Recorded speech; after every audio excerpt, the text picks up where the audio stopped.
Buenas tardes otra vez. Vamos a iniciar la lectura de la lección números 24 del libro La naturaleza del alma de Lucille Cederkrans. Lleva por título La relación entre el rayo del alma y el de la personalidad. Se compone de 4 apartados: el alma trascendente y la redefinición de la personalidad, el proceso de infundir la personalidad por el alma, el uso del séptimo rayo para ayudar a este proceso, el papel del rayo de la personalidad en la actividad de servicio, con un ejemplo de los rayos 2 y 4. El primer apartado, el alma trascendente y la redefinición de la personalidad. En la lección 22 de esta serie de instrucciones se afirma: a medida que el discípulo probacionista se prepara conscientemente para la iniciación, 3 temas son de gran importancia para él en este punto y exigen su atención de manera casi simultánea. Son la constitución peculiar de sus rayos y por tanto su relación grupal con el plan, el campo de servicio elegido y el arte y la ciencia de la magia que le ofrecen las técnicas que posibilitan el servicio que ha elegido. Como cada uno de estos temas es un vasto campo de conocimiento en sí mismo, los consideraremos consecutivamente, según el orden de su importancia para el probacionista, cubriéndolos todo lo posible dentro de un trabajo tan corto. En nuestras últimas 2 lecciones hemos venido considerando el rayo del alma y ahora estamos preparados para considerar el rayo de la personalidad y los rayos de su triple vehículo de manifestación. Esto también nos lleva al campo elegido de servicio iniciado por el probacionista. Existe mucha confusión en la mayoría de nosotros con respecto a la diferencia entre el alma trascendente y la personalidad. Hemos comentado esto de muchas maneras, pero una vez más dirigiremos nuestra atención a este tema, porque su comprensión es un prerequisito vital para la iniciación. Les sugeriría que después de esta lección repasen las lecciones anteriores, buscando y copiando en un cuaderno especial cada referencia a esta distinción entre el alma trascendente y la personalidad. La triple naturaleza del alma humana: alma espiritual, alma humana y alma animal. El alma de un ser humano, es decir, la suma total de su conciencia, se divide en estos 3 aspectos fundamentales. El alma espiritual en su propio plano. Este es el aspecto de la entidad individualizada que no está encarnada en la forma. Su vida y asuntos se mantienen por encima del rango de frecuencias de la conciencia cerebral, hasta el momento en que la persona ha evolucionado lo suficiente. El alma espiritual en su propio plano se caracteriza por la supraconciencia. El alma espiritual relaciona al ser humano con Dios. El alma humana, en los 3 planos inferiores al suyo, mental inferior, emocional y etérico-físico, es el aspecto de la entidad individualizada que encarna y se identifica con la forma.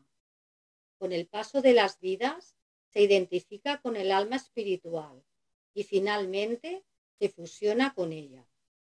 La personalidad finalmente es absorbida por el alma espiritual y se convierte en un alma conscientemente encarnada. Así, el 5.º reino o espiritual es traído a la tierra, el cielo es traído a la tierra, el alma humana relaciona al hombre con la humanidad. El alma animal. Este es ese aspecto de la entidad individualizada que reside bajo el umbral de la conciencia, todavía identificado con la naturaleza de la forma.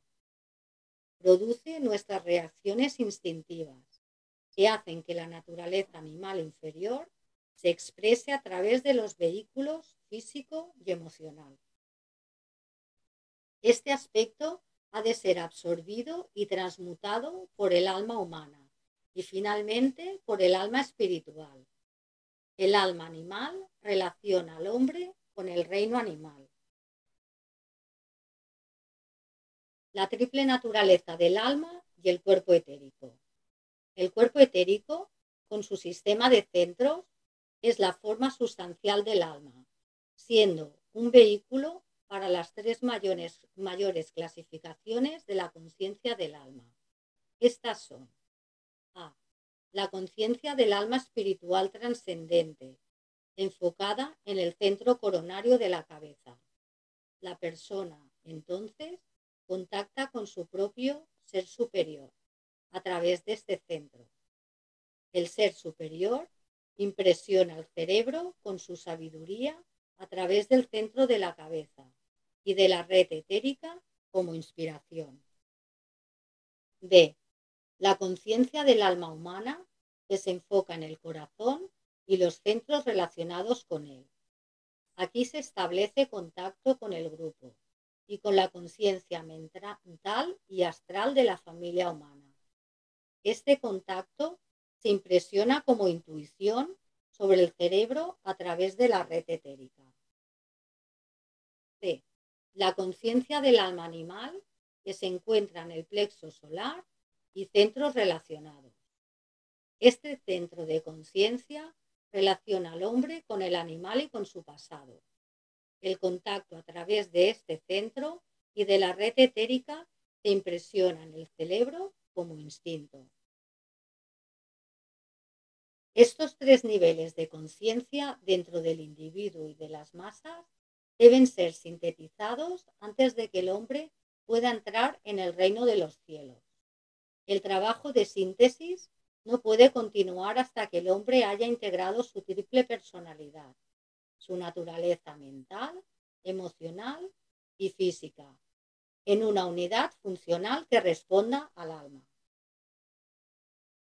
Resumiendo, hemos definido el alma como el aspecto conciencia y en lo que se refiere a la humanidad le hemos dado tres clasificaciones a saber: conciencia subhumana, que incluye la mineral, vegetal y animal; la conciencia humana, que es la personalidad; y la conciencia superhumana o espiritual, que es el alma trascendente.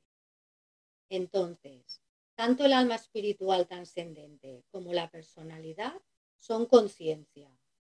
Una, la personalidad, es una extensión de la otra, del alma trascendente, y solo están separadas por el tiempo y el espacio o la forma. Segundo apartado, el proceso de infundir el alma. La personalidad, una parte del alma, está encarnada y aprisionada dentro de la naturaleza forma.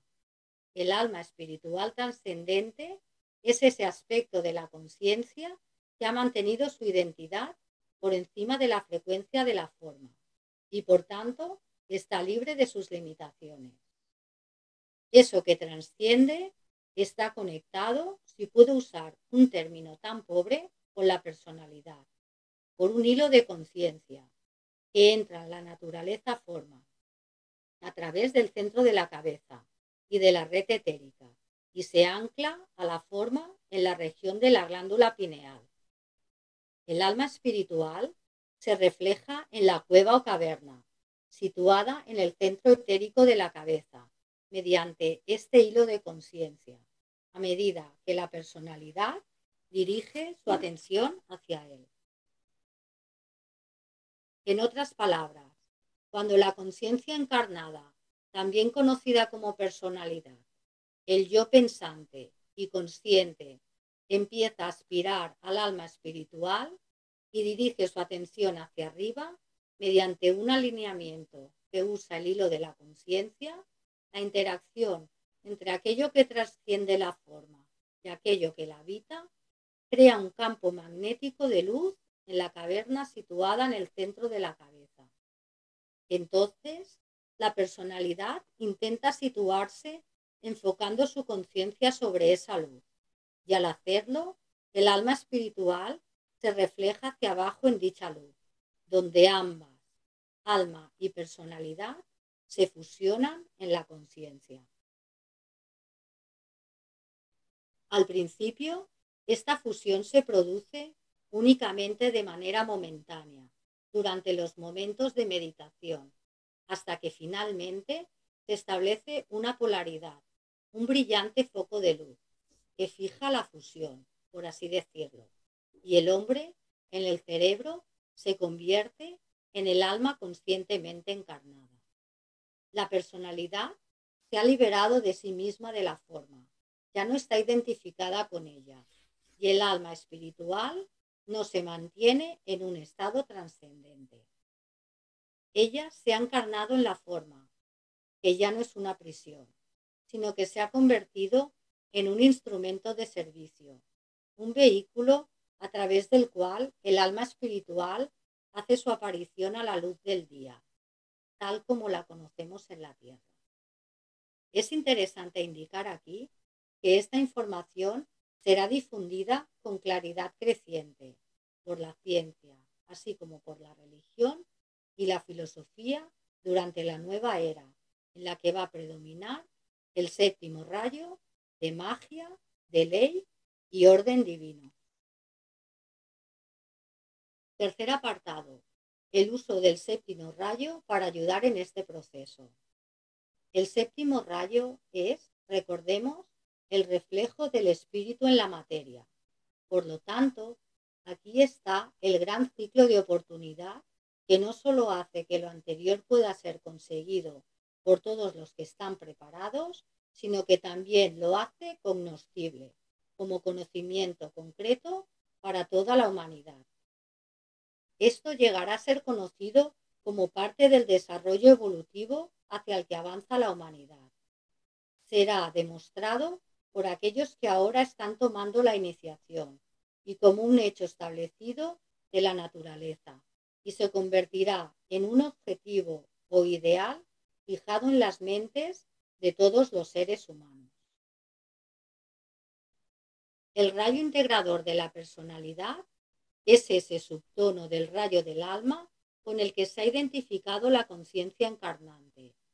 Es un subrayo del alma trascendente, y como es el rayo con el que funciona la conciencia en los tres mundos, es el más importante de los subrayos. Este rayo indica el campo de servicio específico para el que la persona está mejor equipada en esta encarnación. Cuarto apartado, el papel del rayo de la personalidad en la actividad de servicio, con un ejemplo de rayo 2 y 4. Por ejemplo, consideraremos el caso hipotético de un alma de segundo rayo, amor-sabiduría, con una personalidad de cuarto rayo, armonía a través del conflicto, cuyo estatus evolutivo es el de discípulo o discípula probacionista. El alma de segundo rayo relaciona este discípulo o discípula generalmente con el campo de la enseñanza. La personalidad de cuarto rayo le lleva a servir específicamente en uno de estos tres campos: la cultura, las relaciones internacionales, incluyendo paz y guerra, o los estándares y costumbres sociales. Ver lección 22. Digamos que ha elegido el campo de la cultura debido a su entrenamiento del pasado. Él o ella es, en primer lugar, un profesor o profesora de sabiduría. Entonces, se esforzará por llevar a la cultura, los conocimientos, creencias y valores, artes, leyes y educación, esas nuevas ideas e ideales que la conviertan en un instrumento por medio del cual pueda manifestarse el plan divino. Sin duda, él o la probacionista entrará en el campo de la enseñanza, convirtiéndose gradualmente en un experto profesor de arte inspirado.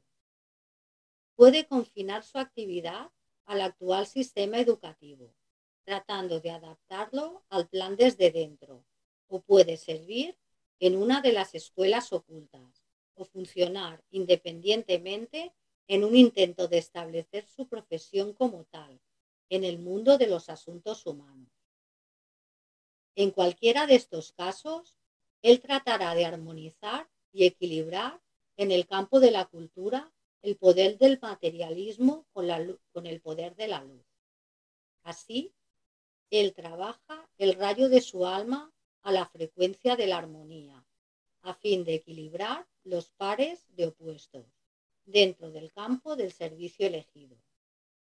Independientemente de su situación en la vida, de su rutina diaria o de sus aparentes necesidades kármicas, él no se encontrará a sí mismo, ni tomará la iniciación, hasta que, a través de una actividad planificada, inicie ese servicio para el que está mejor equipado y ha sido largamente entrenado por su alma trascendente.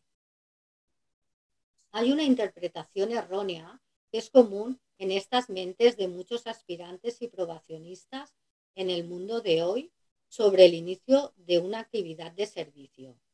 Demasiados tienden a creer que su karma de servicio reside en cualquier campo en el que se encuentren. Ojalá fuera así. No olviden que iniciar una actividad planificada precipitará su karma de servicio, lo que forma parte de la mayor iniciación que el probacionista está tomando. No olvide también que en el mundo actual la mayoría de probacionistas se encuentran en trabajos que no son del todo de su agrado. Simplemente los desarrollan por la necesidad de cuidar de sí mismos y de sus familias. Esta necesidad es una necesidad kármica relacionada con la naturaleza de la personalidad y debe ser satisfecha. No obstante, no solo debe ser satisfecha por el probacionista, sino que debe ser resuelta de manera que no entre en conflicto con su karma de servicio. Si esto parece contradictorio con otras enseñanzas que le han sido proyectadas, por favor, reserve su juicio hasta que se le haya clarificado debidamente, ya que entraremos en ello más específicamente en la próxima lección. Entre tanto, basta decir que este problema, que forma parte del problema mundial, también es parte de las pruebas iniciáticas, y a medida que el probacionista vaya resolviendo en este día y era, quedará resuelto para toda la humanidad. Él o la probacionista de cualquier edad se confronta con este problema mundial y a medida que llega a su solución, eleva a toda la humanidad a un nivel superior de vida, ayudando así al grupo mundial de probacionistas con un karma de servicio grupal. Ellos sirven, no solo cada uno en su propio campo, sino como grupo, mediante el acto mismo de tomar la iniciación en un tiempo y lugar específicos. Finalmente, recordaros que los que no os hayáis descargado todavía el libro de la naturaleza del alma, aquí tenéis el link para poder hacerlo. También aconsejamos el estudio previo de la lección antes de cada clase. Finalmente, daros las gracias a todos vosotros por vuestra asistencia y a todas las personas que nos ayudan a hacer esta clase, que es fruto de un trabajo grupal. Ahora sí, para finalizar, os recordamos las dos próximas clases que va a hacer Valentín. La primera será el miércoles 18 de mayo, dentro del círculo de conferencias Reflexiones Esotéricas sobre los problemas de la humanidad y sus soluciones, y la siguiente ya en el mes de junio sobre la jerarquía y el plan divino. Muchas gracias a todos. Ahora dejo de compartir y paso la palabra a Valentín y os abro los micros para que podáis hacer vuestras preguntas.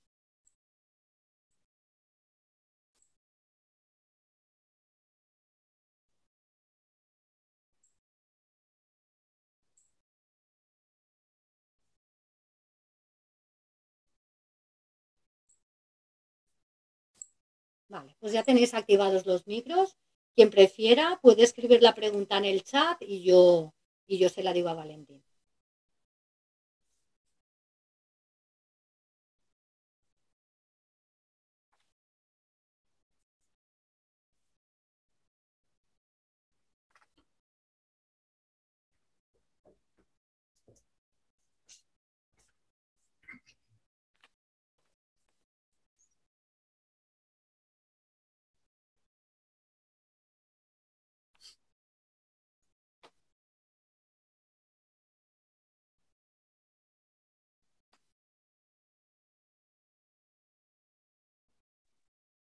Una pregunta.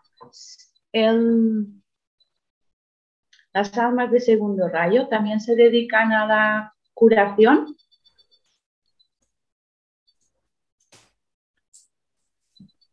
En general, las personas que se dedican a la curación, en general, suelen ser almas de segundo rayo o tienen personalidades, tienen rayo de personalidad segundo.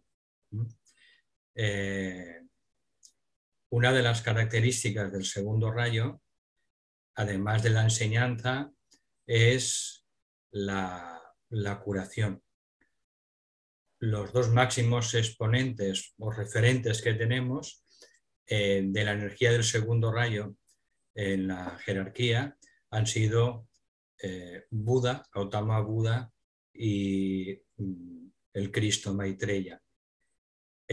Maitreya representa ese lado del segundo rayo que es el aspecto de sanación, y el Buda pues representa ese aspecto de la enseñanza, de la sabiduría.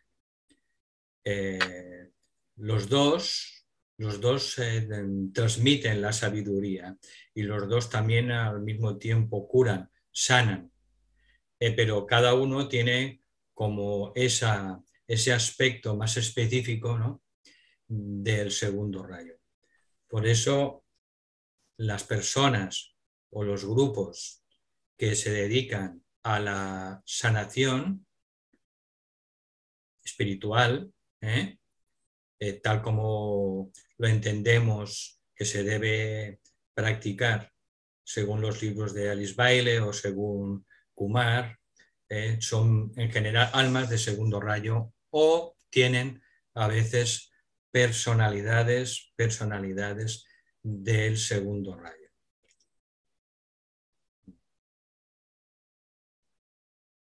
También las personas que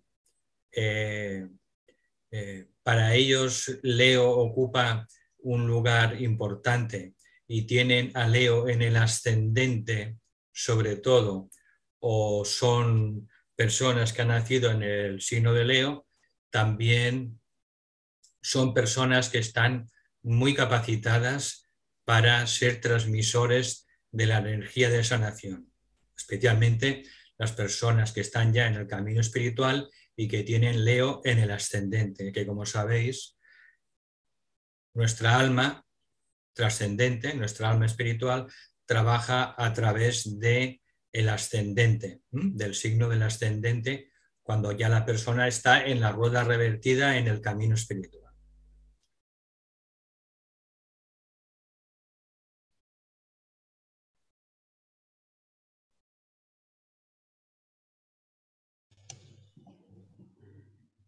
Supongo que ya estás. ¿Puedo hacer una pregunta? Sí, Eva.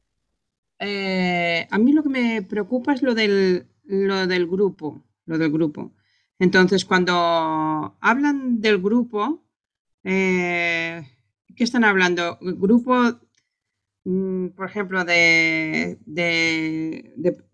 aprobación y de y admitidos en el ARLAM, o qué? ¿O es un grupo de nacimiento o no sé? Esto es lo que me lleva un poco loca, lo del grupo.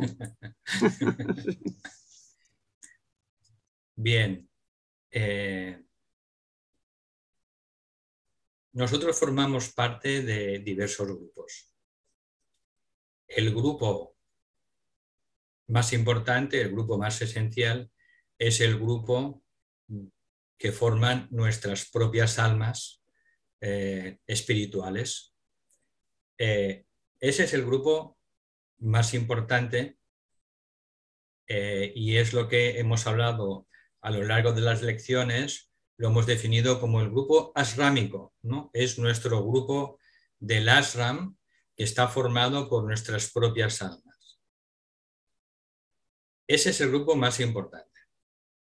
Luego, a nivel de la encarnación en las personalidades, ¿no?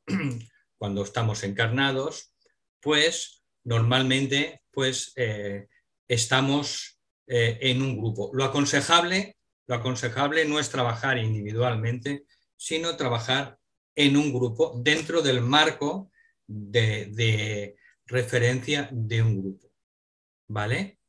Y en ese grupo que existe físicamente en el plano físico, pues ahí es donde nuestra personalidad pues, puede aprender, puede desempeñar una parte del servicio, etcétera, etcétera. Es también donde la personalidad pues, se lima a través de las relaciones con otros hermanos cuando se relacionan como personalidades, ¿no?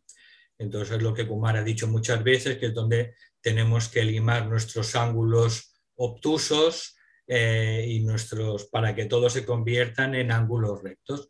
Y ahí el grupo físico al que pertenecemos o la organización espiritual, pues también forma parte de ese entrenamiento, sobre todo para poder limar nuestra personalidad y que se haga cada vez menos egocéntrica.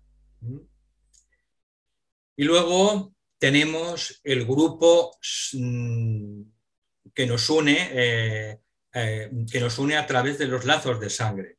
Y ese grupo que nos une a través de los lazos de sangre, ese es menos importante que los dos anteriores. De manera que ese grupo viene por el designio o por el plan de nuestra propia alma antes de encarnar y decide con qué almas tendremos que convivir una serie de años en nuestra propia familia.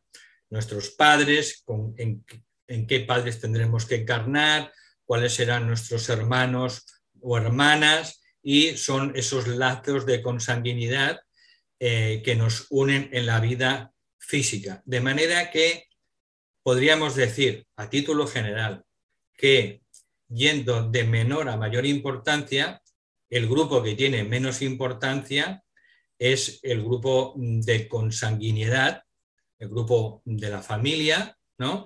Que sobre todo es un grupo en el que tenemos que aprender determinadas lecciones marcadas por el alma y quemar cierto karma, karma familiar.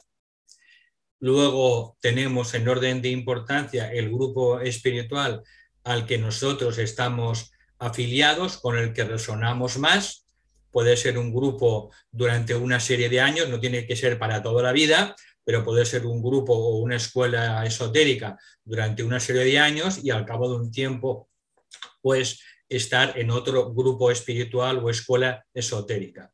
Estar en un grupo es siempre conveniente e importante, porque no solo ofrece protección, sino que también ofrece esas oportunidades para limar las limitaciones, los defectos de nuestra personalidad. Y es donde ahí vamos aprendiendo en esas relaciones con otras personas de distintos rayos, de distintas cualidades, fruto de esas fricciones, pues si estamos mínimamente despiertos, pues veremos qué cosas tenemos que trabajarnos. Por eso es conveniente estar en un grupo espiritual y nosotros ya iremos viendo, ¿no? Pues qué parte tenemos que desempeñar en ese grupo, que insisto, no tiene por qué ser el mismo, que puede cambiar con el paso del tiempo. Y nuestro verdadero grupo, con mayúsculas, es nuestro grupo asrámico, nuestro grupo de almas al que pertenecemos. Ese grupo asrámico al que pertenecemos muchas veces no coincide, ¿no? O coincide poco o medianamente con el grupo de personas con las que nos relacionamos en nuestro grupo espiritual. Que no deja de ser un grupo de personalidades. Entonces, el grupo más importante es el grupo asrámico, el grupo de almas al cual estamos vinculados. Ese es nuestro verdadero grupo espiritual y con el paso del tiempo, con el paso de la evolución del alma, con el trabajo interior, meditación, servicio, estudio, reconstrucción del carácter, eliminación progresiva del egocentrismo, disminución progresiva del ego, etcétera, etcétera, pues iremos siendo cada vez más conscientes de esa filiación que tenemos con ese grupo asrámico, con ese grupo de almas, y eso poco a poco irá formando parte de nuestra conciencia con el paso de la evolución y con el paso del tiempo.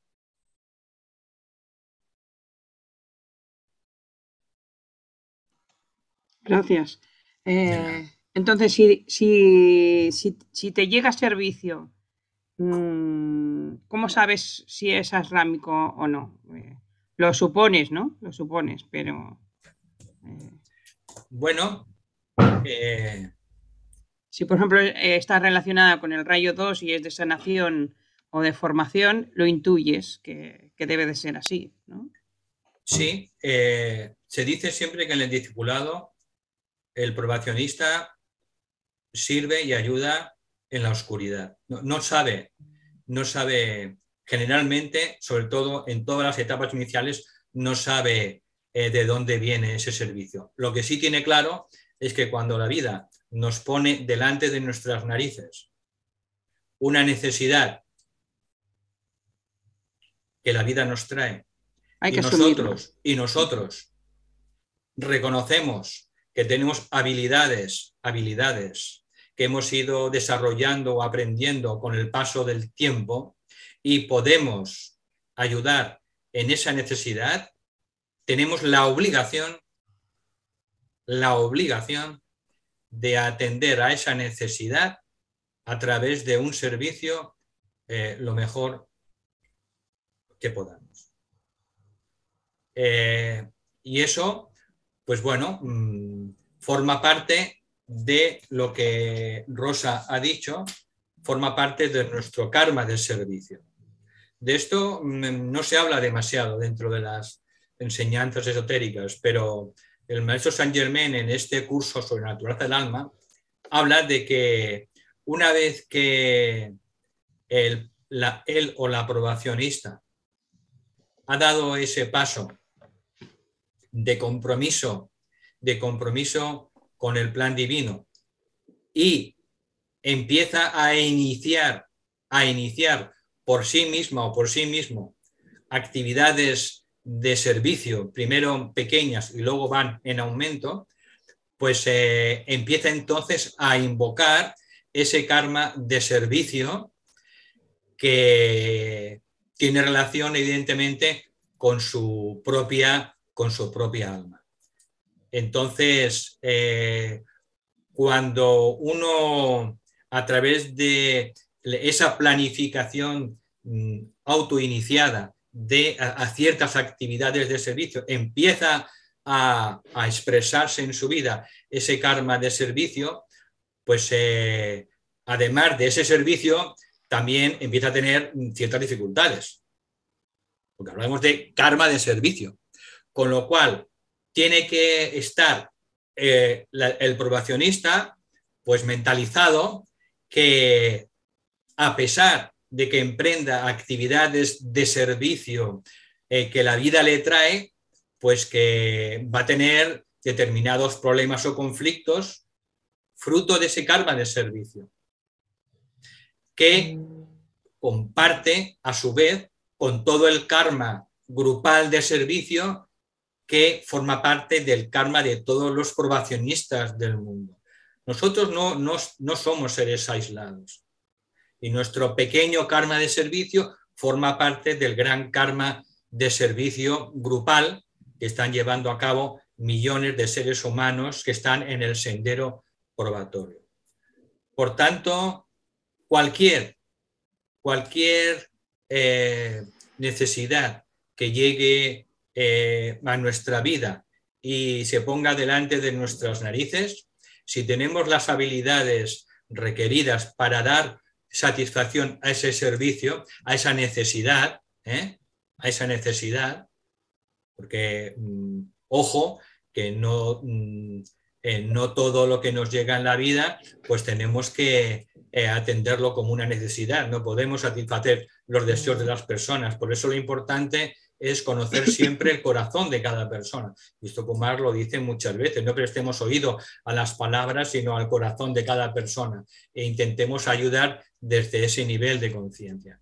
Entonces, por eso es importante irnos equipando a lo largo de la vida, pues aprendiendo, desarrollando, teniendo herramientas, estudiando, meditando, pues evidentemente pues para tenerlas, cuantas más habilidades tengamos, mejor, para ser más útiles.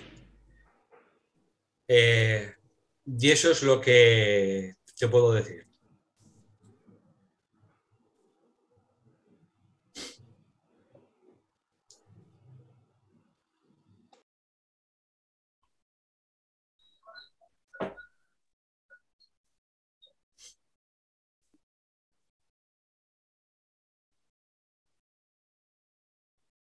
Tanto este tema, yo llevo 3 meses fuera de onda porque he estado acreditada, entonces he estado en el hospital. Disculpa, Dolores, te oigo muy flojito. ¿Lo puedes? Espérate, voy a subir el...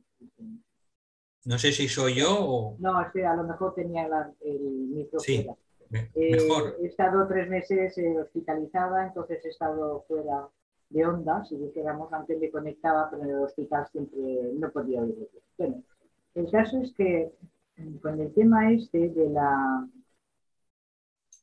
del karma, de la función que tenemos dentro de nuestra vida, a mí me ha sucedido un poco al revés. O sea, yo ahora me inicio en esa etapa espiritual y en cambio, en un momento dado de mi vida hubo muchos cambios, hubo muchas historias y se me presentó el hacer un trabajo físico, o sea, un trabajo profesional, que se me puso en bandeja, que desde luego era de ayuda. O sea, yo después de circunstancias me puse una herboristería dietética, ¿no? Entonces, en el desarrollo de mi profesión, de mi vida laboral, tuve la oportunidad, pues eso, de hacer, yo creo que mucho bien, ¿no? Pero es que además a mí se me puso en bandeja, o sea, se me puso todo como muy fácil. Y yo no sé si esto era kármico o si era... Que luego eso ha dado pie a que pudiera entrar yo en esta fase espiritual, ¿no? Pero cuando empecé, no, pero con la herboristería. Pero además es que a mí se me dieron conocimientos herbolarios que yo no... O sea, lo puse por inspiración, porque venía de una enfermedad en la que me había curado con un médico naturista y tal, ¿no? Y entonces todo fue como muy puesto. O sea, conforme anteriormente en mi vida había sido lo más difícil, por decirlo, en aquel momento se me puso todo muy en bandeja para que lo hiciera. Y además me venían unos conocimientos que yo no sabía ni de dónde venían, ¿no? Y esto hacía que yo pudiera desarrollar mi profesión de cara al público y tal, con las hierbas. Y eso pues que fue como muy bonito y fue muy enriquecedor. Entonces mi pregunta aquí es que a mí es que me está pasando al revés. Porque ahora empiezo a ser como un aprendiz de probacionista, ¿no? Y en cambio, no sé lo que me tocará hacer ahora. No sé si me siento confusa con respecto al trabajo que me toca hacer ahora. No sé si me explico bien. Bueno, vamos a ver, Dolors. La vida nos va trayendo diferentes experiencias con el paso de los años y hay que estar siempre abierto y ser flexible para leer los mensajes que la vida nos trae y que nos trae nuestra alma, pues para intentar dar el siguiente paso en nuestra evolución como almas. Entonces, hay momentos en la vida, periodos en los que todo resulta muy claro y otros periodos en los que resulta un poco más confuso. Pues hay que aceptar, digamos, las cosas tal como vienen y lo importante es tener siempre esa actitud de servicio, que es lo que hace que vayamos atrayendo aquellas situaciones y aquellas personas a las que tenemos que servir. Si de momento la vida no te trae a personas para poder ayudar, pues simplemente sigue cultivándote, sigue meditando, sigue estudiando, ¿no? Hasta que la vida te vaya trayendo otras oportunidades o personas a las que tienes que servir. De acuerdo. Muy bien. En la espera me quedo. Gracias. De nada.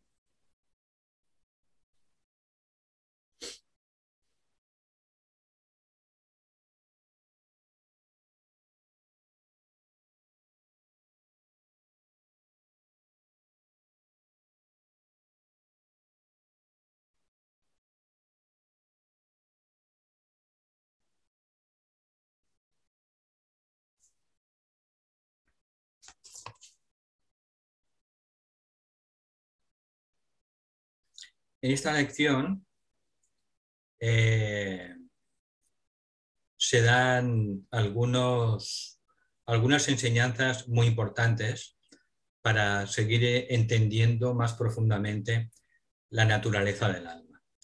Y es lo que tiene que ver con el paso, una vez que estamos en el sendero de probación, el punto en el que sentimos que tenemos que dar un paso comprometido y tenemos que iniciar una actividad de servicio. Tenemos que planificar una actividad de servicio. Además de dar respuesta a aquellas necesidades que la vida nos va poniendo, necesidades primero en nuestra propia familia, atendiendo a nuestros padres, a nuestra esposa o cónyuge, a nuestros hijos, ¿no? Atendiendo, digamos, ese servicio en la propia familia, pues tenemos que, llegado a un punto en el sendero de probación, que iniciar una actividad de servicio específica, y esa actividad específica que vamos a iniciar pues tiene que ver con, sobre todo, con el rayo de la personalidad, a través del cual se va a expresar el rayo de nuestra alma. Y a medida que iniciemos esa actividad de servicio, esto nos va a atraer ese karma de servicio del que hemos hablado, en el que tendremos circunstancias favorables y también tendremos circunstancias difíciles, incluso dentro de nuestro propio grupo. ¿Por qué? Porque es un karma de servicio. Entonces, en ese karma de servicio, pues vamos quemando también nuestro propio karma acumulado de muchas vidas pasadas. Entonces, la única manera de limpiar y quemar nuestro karma acumulado, tal como dice el maestro Sibibi, es a través del servicio, de ese karma del servicio.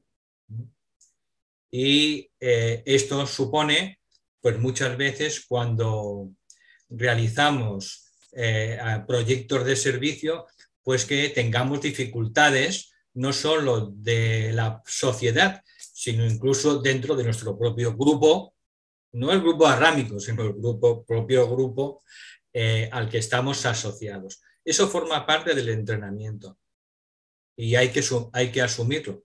Hay que asumirlo, que lo que hacemos en la vida no le gusta siempre a todo el mundo, no todo el mundo va a quedar contento porque todos tenemos diferente composición de rayos y nosotros pues tenemos que asumir que también tendremos dificultades dentro de nuestras propias relaciones grupales en nuestro propio grupo. Eso forma parte del entrenamiento y hay que asumirlo como parte de ese karma acumulado que tenemos que ir liberando para ir dando los pasos posteriores dentro del discipulado. Lo digo porque hay personas que se piensan, ¿no?, que cuando uno empieza a asumir actividades de servicio, pues que todo es maravilloso y que todo son flos y violas y que todo, pues a veces no, muchas veces no. Muchas veces no. Y eso a todas las personas que ocupan cargos de responsabilidad, ¿no?, o en proyectos de servicio, pues lo han vivido y lo viven. Pero hay que tomarlo como ese karma de servicio que nos va ayudando a liberarnos de todo ese karma acumulado, sin el cual muchas veces no es posible adelantar dentro del discipulado. También en esta lección pues se dan pistas importantes sobre la personalidad y que es nuestra piedra en el zapato. Nos hemos preguntado muchas veces por qué no somos ya iniciadas conscientes o iniciados conscientes.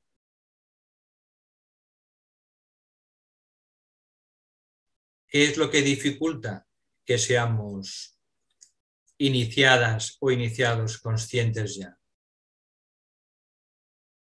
Pues simplemente nuestra personalidad, nuestro ego, nuestro egocentrismo. Por eso es importante conocer el rayo de nuestra personalidad, porque a partir de ahí veremos los espejismos del rayo de nuestra personalidad. Cuando dimos aquellas 2 clases de los rayos, pues hablamos de los espejismos de cada rayo. Entonces, son esos espejismos del rayo de nuestra personalidad, esas tendencias que tenemos naturales a tropezar siempre con la misma piedra, pues las que dificultan el trabajo del alma. El alma está esperando fusionarse con la personalidad, pero la personalidad, el ego, se lo impide. El único obstáculo es el ego, la personalidad. Si no, ya seríamos iniciados. Por eso hay que hacer también un trabajo muy serio y muy profundo en la personalidad para ver esos defectos, esos egoísmos, esos prejuicios, esas opiniones tan cristalizadas, esas tendencias de los cuerpos, ¿no?, para irlos eliminando también a través de ese proceso de la observación y de la invocación de la voluntad del alma, para ir limpiando todo ese campo lleno de malas hierbas, que es lo que, en definitiva, impide que el alma se exprese. El alma no se puede expresar, nuestra alma no se puede expresar más debido a las dificultades que le pone el ego, la personalidad. Por tanto, hay que ser conscientes de que tenemos que hacer un trabajo, además de un trabajo de meditación y de invocación del alma, ¿no? Un trabajo también de profunda observación de nuestros defectos, y a la mínima que veamos uno, tenemos que eliminarlo invocando la voluntad de nuestra alma. Porque muchos defectos de la personalidad y del ego no se pueden eliminar desde la propia personalidad. Tenemos que invocar a un poder superior, que es el poder de nuestra propia alma. Por eso el maestro tibetano y todos los maestros dicen que tenemos que rendirnos a nuestra alma. Tenemos que arrodillarnos a nuestra alma para invocarla en la vida diaria y que sea ella la que limpie los establos malolientes de la personalidad, que es el trabajo de Acuario. Es el trabajo de Acuario, limpiar los establos malolientes del rey Augías. Ese es el trabajo de Acuario. Entonces, bueno, de vez en cuando reflexionemos por qué no estamos más adelante en el camino espiritual. Está claro que no estamos más adelante porque hay algunas causas. Y sobre todo las causas residen en el egocentrismo y en la incapacidad todavía de amar de una manera incondicional. En general, nuestros problemas son problemas de falta de amor. Todavía, debido a nuestra personalidad, somos incapaces muchas veces de amar incondicionalmente a las personas. A pesar de su apariencia, a pesar de sus defectos, a pesar de lo que sea. Por eso el amor incondicional, el amor sin condiciones, es un requisito esencial, continuo, diario, las 24 horas, para poder permitir que el alma tome el control definitivo de nuestra personalidad.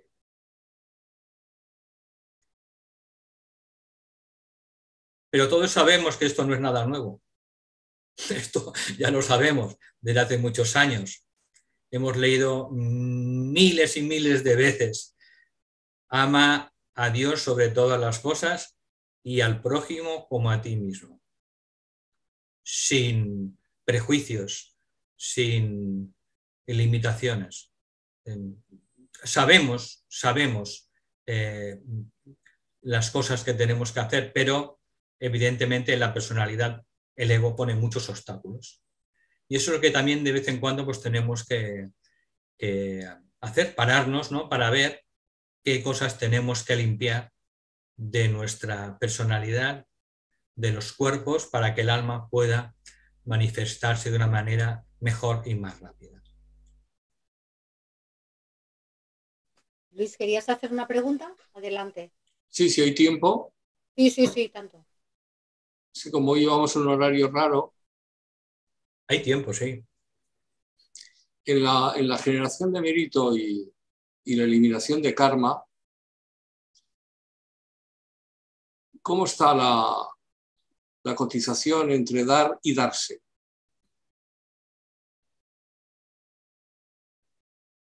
¿Puede ser un poco más extenso? Bueno, dar y darse es bastante tal, pero bueno, lo pongo un ejemplo, ¿no? Una persona tiene deseo de servir y se va de cooperante a Centroáfrica a servir en una comunidad de 1000 almas que están ahí, digamos, con ciertas limitaciones. Y otra persona manda recursos para que esas 1000 personas vivan de una forma digna. Uno está dándose y el otro está dando. ¿Cómo está últimamente la cotización del IBEX kármico?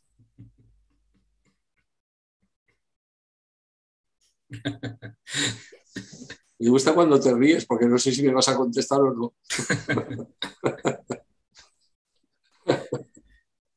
Mira, Es una pregunta que es un dilema siempre en nuestra vida, ¿no? En general, hablamos de en general, ¿eh? Siempre. Lo más fácil es dar, ¿no? Lo más difícil es darse uno mismo, porque eso significa un grado mayor de renunciación. Porque no das algo que tienes, sino te das a ti mismo, a los demás, con toda tu alma y con toda tu personalidad, sintiéndote simplemente un instrumento de lo superior para que se haga su voluntad a través de ti. Entonces, el servicio, ¿no? Como el amor, ¿no? Yo creo que tiene como diferentes etapas o niveles, ¿no? Y vamos ascendiendo o entrando cada vez en niveles más profundos de ese amor y de ese servicio. Y no podemos entrar en niveles profundos, en el nivel 10 o 9, sin haber pasado por los niveles inferiores. Entonces, bueno, cada uno tiene que saber dónde está, qué es lo que puede aportar, cuáles son sus propias limitaciones también. También hay que aceptar nuestra propia humanidad, evidentemente, porque no todos aquí somos Cristos o somos la Virgen María, ni mucho menos, ¿no? Y tenemos que aceptar nuestra propia humanidad y nuestras propias limitaciones. Pero bueno, estar muy atentos a esa personalidad, a ese ego, pues para cuando veamos que realmente nos está impidiendo, ¿no? Pues realmente hacer un verdadero servicio a los demás. Uno tiene que ver en la vida cuándo tiene que dar y cuándo tiene que darse. Normalmente o muchas veces es simultáneo, es continuo, y cada uno tiene que ir viendo a través de su propia atención y su propia observación, pues qué es lo que tiene que hacer en cada momento. Es una pregunta pues difícil, una pregunta difícil, y solo la puede resolver cada uno en su propio corazón. Sí, al final suponemos que el argumento más creíble sería tender hacia el equilibrio, ¿no? El equilibrio entre la capacidad de dar y la capacidad de darse. Pero es que hay veces que son reflexiones interesantes, porque cuando oyes a Kumar, por ejemplo, decir que los servicios de buena voluntad tienen que tener como vocación la mayor ayuda, el mayor servicio a la mayor cantidad de personas, ¿no? Y ahí se plantea un conflicto. Es decir, si tú quieres ayudar a una comunidad aportando recursos, en ese momento estamos solo dando, ¿no? Pues es mejor, desde esa perspectiva de número de personas y número de sufrimiento, ayudar a gente en el sudeste asiático que hacerlo en Estados Unidos, ¿no? Porque con los mismos recursos vas a producir un efecto infinitamente menor, ¿no? Por ejemplo, es un ejemplo, decir, ya sé que son análisis que están en la parte densa del dial, ¿no? Desde la parte sutil del dial, evidentemente, darse parece que tenga una connotación de entrega mayor dentro de lo que sería el concepto de amor incondicional. Pero hay veces que se plantean en la vida situaciones de este rango, y por eso quería conocer vuestra opinión, ¿no? No solo la tuya, sino de todos los compañeros y compañeras que nos acompañan, ¿no? Porque es una cuestión que tiene su punto, ¿no? Tiene su punto. Hay personas que les es más fácil dar que darse, y otras que les es más fácil darse que dar. Y eso lo estamos viendo todos los días en nuestros grupos, ¿no? No en los grupos asrámicos, sino en los grupos, digamos, locales, ¿no? Lo queramos llamar, ¿no? Claro, cuando piensas en esas historias, pues te planteas cómo debería ser eso, ¿no? qué forma de vencer a la personalidad es cuando tú tienes más resistencia a darte que a dar, tendrías que trabajar sobre el darte. Y al revés, ¿no? Cuando tienes mucha facilidad para darte, pero cuando te piden 5 euros sales corriendo, pues habría que trabajar ese aspecto, ¿no? Es decir, ese es el matiz que yo quería plantear para oír vuestro. Por eso te he dicho antes que lo más importante en el discipulado es estar muy atento también a esas reacciones del ego, de la personalidad, ¿no? Sí. Pues para intentar que no gobiernen nuestra vida. Y entonces, pues hay que estar muy atento a esos pensamientos, a esas emociones o deseos y a esas palabras también. Sí, sí. Por eso nuestro mayor reto es la personalidad. Es nuestro mayor reto. Porque no estamos más adelante en el camino espiritual, porque la personalidad es la que nos está poniendo la zancadilla. Pero es que esa personalidad es la que hemos construido y estamos manteniendo continuamente con nuestra forma de pensar, con nuestras opiniones, contra nuestros prejuicios, contra nuestros deseos, etcétera, etcétera. Por eso hay que hacer un trabajo también muy profundo con la personalidad, además del trabajo invocando al alma, pero hay que hacer también un trabajo profundo con la personalidad. Gracias. Sí. Sí. Buenas noches. Hola.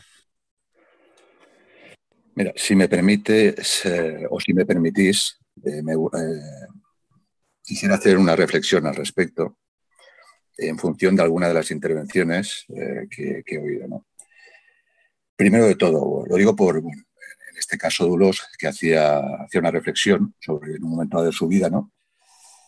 Que se le ofrecía un trabajo, como ya decía, en bandeja, ¿no? Y luego tú le has apuntado que, evidentemente, no siempre a la hora de servir pues son facilidades. La cosa es muy compleja. Y lo digo por experiencia propia. Yo pongo simplemente mi ejemplo.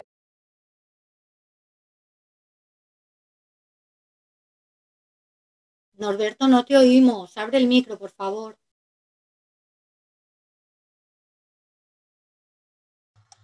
Te has silenciado, Norberto. Te has silenciado.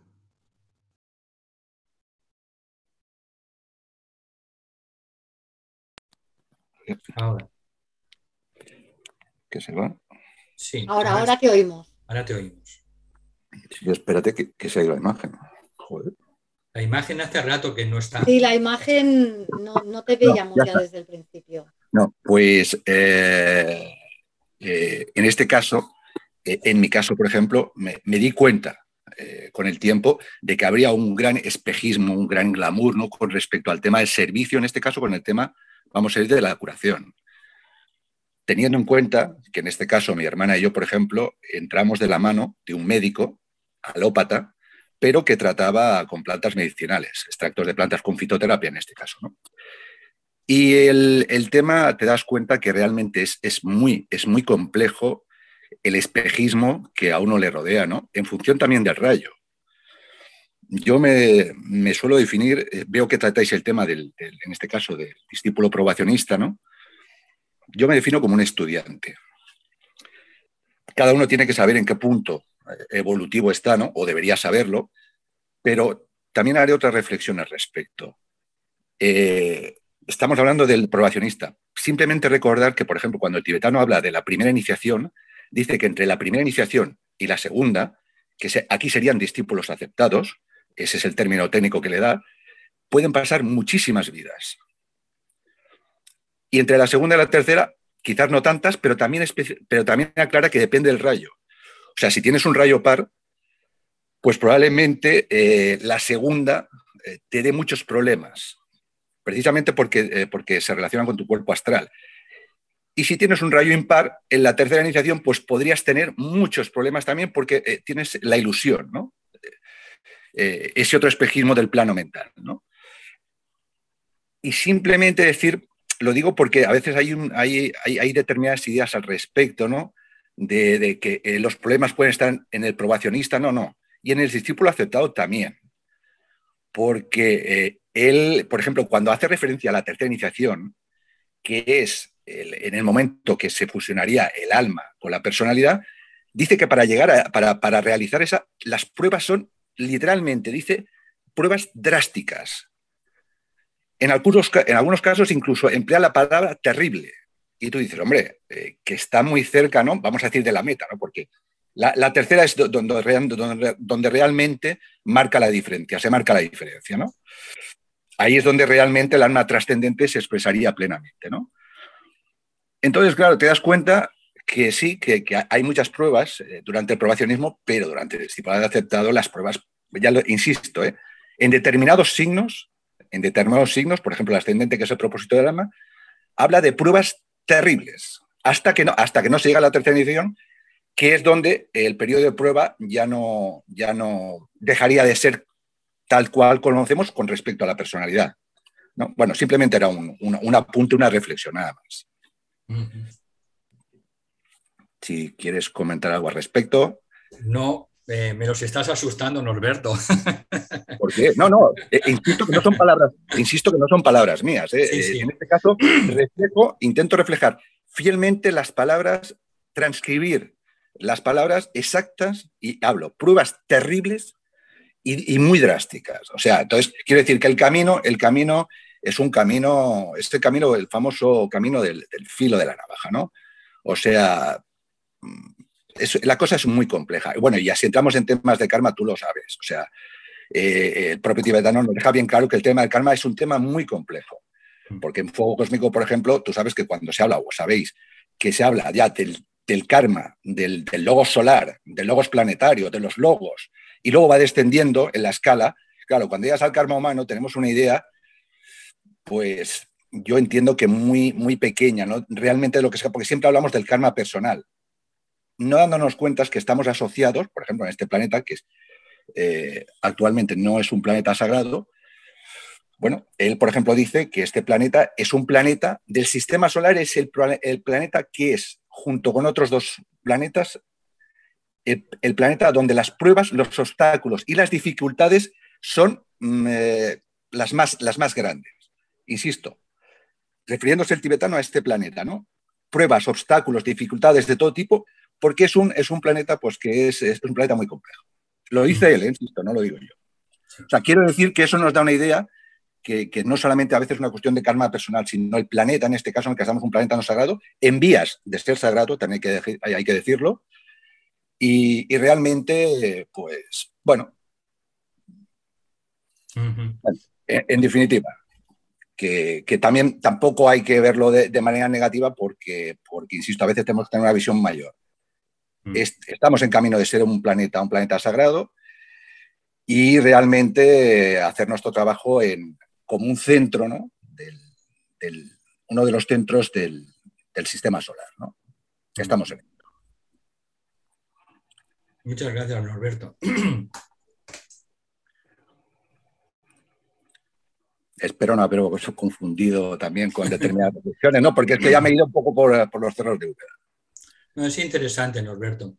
Lo que ocurre es que también hay que tener siempre, cuando estudiamos los libros del tibetano, hay que tener siempre una perspectiva. Estos libros fueron escritos, el último libro se escribió hace 77 años. Y hay cosas que no han cambiado, pero hay cosas que sí han cambiado. Y entonces no podemos tomar los libros, bueno, en general ningún libro espiritual lo podemos tomar como una Biblia, ¿no? Y los libros del tibetano tampoco podemos tomarlos como una Biblia, porque en 77 años la humanidad ha evolucionado, la jerarquía ha cambiado sus planes unas cuantas veces y entonces no hay nada fijo. Por tanto, siempre que leamos cosas del tibetano, esa es mi opinión, hay que tener en cuenta la relatividad del tiempo, ¿vale? no tomar nada, no solo del tibetano, nada de ningún discípulo o discípula que haya transmitido enseñanzas de la jerarquía, pues tomarlo como una Biblia, simplemente como un elemento de reflexión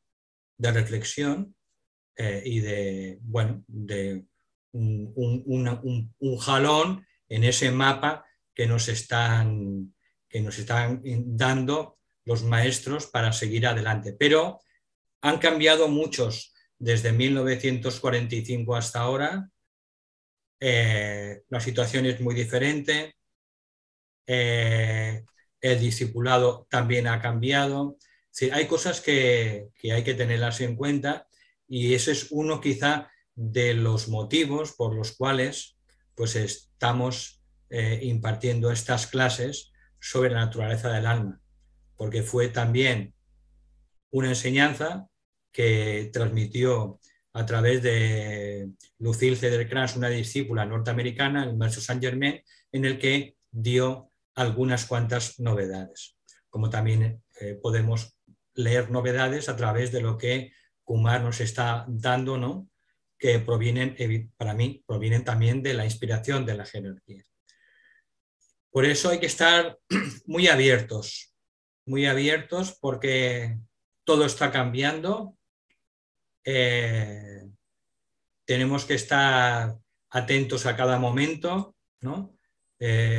Atentos a cada situación que está teniendo la humanidad en el planeta, atentos a enseñanzas que pueden provenir también de diferentes fuentes, y tenemos que estar sumamente atentos y flexibles.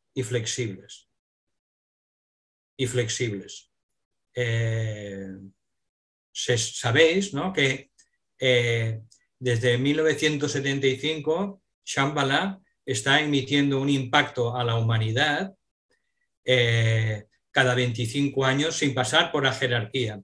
Shambhala decidió que su impacto brutal de energía hacia la humanidad podía pasar sin intermediación de la jerarquía que lo aminoraba.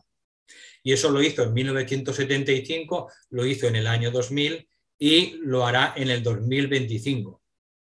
Con lo cual, en el 2025 tendremos un impacto directo de Shambhala que va a originar cambios evolutivos profundísimos.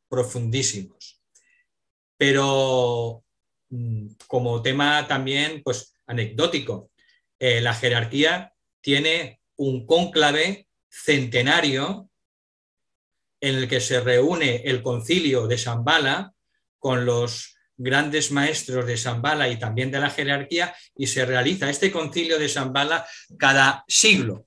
Y el anterior se produjo en 1925, con lo cual este siguiente se producirá en el 2025. Con lo cual tenemos energías nuevas, poderosas, que van a traer cambios importantes en la evolución de la consciencia humana, de los reinos de la naturaleza y del propio planeta. Entonces tenemos que estar abiertos a las energías que nos están viniendo, a las ideas que van fluyendo, a las enseñanzas que podemos ir encontrando en muchas partes, ¿no? Y ese término quizá creo que es una de las cualidades que se exige en el nuevo discipulado. Esa flexibilidad, esa ductilidad ante tantos acontecimientos y energías novedosas, que es lo que nos está trayendo la nueva era, la era de Acuario y el séptimo rayo. Dejo aquí simplemente esa reflexión.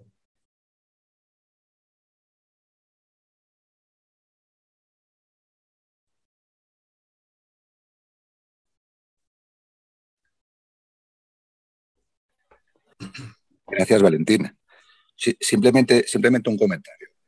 Y que conste que yo, y te lo digo tal cual, yo soy crítico incluso con determinadas informaciones que da el tibetano, no la información técnica que da él, sino, por ejemplo, todo lo que respecta al tema profético, el tibetano se ha equivocado unas cuantas veces con determinados tipos de profecías. Y estamos hablando de que es un iniciado de 5º grado. O sea, quiero decir que, por supuesto, que hay que intentar verificar en la medida de lo posible cada uno con su conciencia aquella información que se le está dando. Tal como tú decías, me da igual que sea el tibetano, que sea cualquier otro maestro o iniciado, instructor o lo que sea. Entonces, quiero decir que uno tiene que pensar por sí mismo, aun a riesgo de equivocarse. Pero insisto, él por ejemplo, hace determinadas profecías para el siglo pasado, ¿no? Y se equivocó. Con lo cual, ¿qué quiere decir? Él mismo lo dice, la humanidad tiene la última palabra. Esas son sus palabras. O sea, y es evidente, y estoy totalmente de acuerdo contigo, en que el escenario ha cambiado de tal manera que es evidente, bueno, tú lo sabes también, de hecho él dice que a partir del siglo XXI aparecerá un nuevo iniciado donde dará un nuevo tipo de enseñanzas que estarán correlacionadas con estas que dio él. O sea, ¿qué quiere decir? Que evidentemente se actualizará todas estas enseñanzas. Y totalmente de acuerdo contigo. O sea, hay que tener una visión y hay que reconocer que los que tienen la visión interna saben realmente cuáles son las causas que están operando. Los que no la tenemos, pues evidentemente estamos limitados. Y hablo por mí mismo, pero es cierto que se están dando están llegando una serie de energías extraplanetarias y extrasistema solar que probablemente, pues bueno, estén acelerando el curso de los acontecimientos, ¿no? Aparentemente es verdad que estamos en un caos, pero por eso insistía, y esto es una frase que dijo él, y que yo ahí sí que estoy totalmente de acuerdo, aunque no se cumpliera, que dijo, si la humanidad hace su trabajo, a finales del siglo pasado, el planeta a niveles internos ya es sagrado. A niveles internos falta la precipitación. Evidentemente él sabe perfectamente lo que dice. Y dijo que si la humanidad hacía su trabajo, podía serlo ya a finales del siglo pasado, precipitarlo a la Tierra. Es evidente que no ha pasado. Pero que no haya pasado no quiere decir que no vaya a pasar. Estamos hablando de, como tú bien decías, de que nos acercamos al centenario, a esa asamblea centenaria, a ese conclave centenario, que es importantísimo. Hay otros conclaves que también son muy importantes y que pasan desapercibidos. Por ejemplo, él dice que en 1901 y luego en 1952 hay un conclave de los maestros que llevan a cabo la 6ª iniciación, la de la decisión. Y a petición de Sanat Kumara, esos maestros no pasan a esos, vamos a decir, a esos caminos cósmicos, ¿no? A esos 7 senderos cósmicos, para hacer un trabajo aquí en la Tierra para ayudar al logos planetario, y que evidentemente por eso el tema es muy complejo, porque el último de esos conclaves fue precisamente en el año 2001. Y acordémonos qué pasó en el año 2001. Los famosos atentados a las Torres Gemelas. Probablemente ellos ya lo sabían. O sea, quiero decir que hay que tener una visión también es verdad que se habla de esa asamblea centenaria, que es muy importante, pero hay otros conclaves, insisto, si uno hace los cálculos verá que en el 2001, el último fue en el año, creo recordar, 1952, y el siguiente sería en el 2001, porque son conclaves donde maestros de 6ª iniciación toman una decisión que no solamente les lleva a esos senderos cósmicos, a esos 7 senderos, en este caso, insisto, a petición de Sanat Kumara, se quedan aquí. ¿Para qué? Para finalmente que este planeta pues, pueda ser un planeta sagrado. Por eso digo que es verdad lo que tú has dicho, el tema es muy amplio, te lleva a mucha reflexión y aparentemente es verdad que la situación es muy compleja, muy difícil, pero es cierto que los acontecimientos se están acelerando y que tenemos que estar abiertos a todo, absolutamente a todo. Y desde luego pensar en plan positivo, no en plan negativo, porque tú sabes que cuando oímos hablar del nuevo orden, solo se habla de un nuevo orden mundial y no se habla del nuevo orden mundial del que habla el tibetano. Normalmente siempre es el otro, ¿sabes? Y evidentemente el nuevo orden mundial, en sentido evolutivo, que es el del que no se suele hablar, está ahí. Está muy presente y, bueno, en fin, que no voy a añadir nada más, que tienen que participar otros participantes y me estoy arrogando una explicación que tampoco tiene mayor trascendencia en estos momentos. Gracias por tu aclaración. Y gracias por las aportaciones. Gracias a ti. Por cierto, hay 2 personas que están haciendo unas recopilaciones desde hace ya meses y una de esas recopilaciones es sobre el nuevo orden mundial, tal como la jerarquía lo describe en los libros del tibetano. Entonces, hemos hecho una recopilación de los 25 libros de Alice Bailey y hemos extraído esos pasajes sobre el nuevo orden mundial, y cuando esté listo, pues lo ofreceremos pues como un servicio grupal a la gente interesada. Muchas gracias.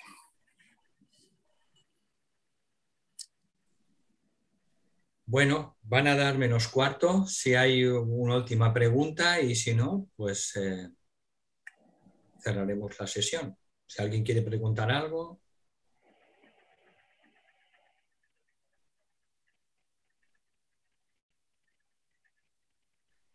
Bueno, pues lo dejamos aquí. Muchísimas gracias también a Rosa por la excelente explicación, y a todas vosotras y todos vosotros, y ha sido un placer como siempre. Mi más sentido agradecimiento a todas vosotras y a todos vosotros. Gracias.